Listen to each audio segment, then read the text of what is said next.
It is time on The Country to have our monthly look at the rural real estate market. Sitting in for Peter Newbold from PGG Wrightson Real Estate. Of course, Peter's the GM. I've got the National Sales Manager, Camron Meade. And Camron, you guys have just finished your annual awards ceremony season, if you want. No surprise that the top agent around the country was Stan Robb. Now, Stan's the bloke who's based out of the Bay of Plenty, Te Puke, I think. He's selling the kiwi fruit orchards. That's where the action is. G'day. Yeah, afternoon, Jamie.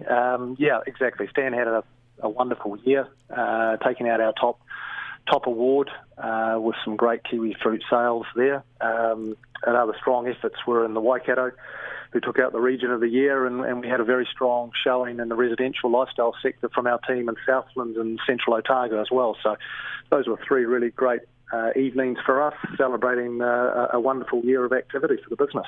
Yeah, it's interesting that your top guy out there at the moment is selling kiwi fruit orchards. It's not that long ago that the top salesperson in the country was Robin Ford, based out of mid-Canterbury, and Robin was selling, a very experienced agent too, I might add, was selling those large-scale dairy units. Are we seeing much activity in that market at the moment? It's definitely been slower, Jamie. Robin's still performing well for us.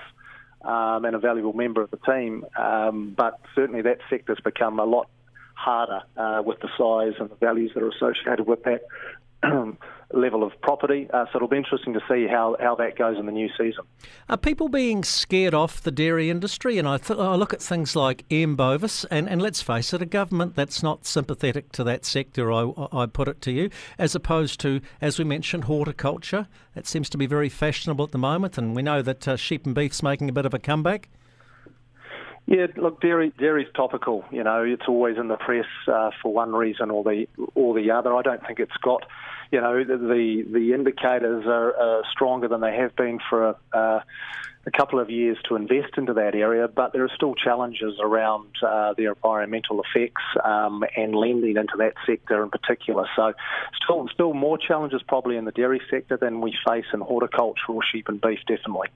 When we look at year on year, there's been something like a 15% drop in volume in the total number of farms and rural sales around the country.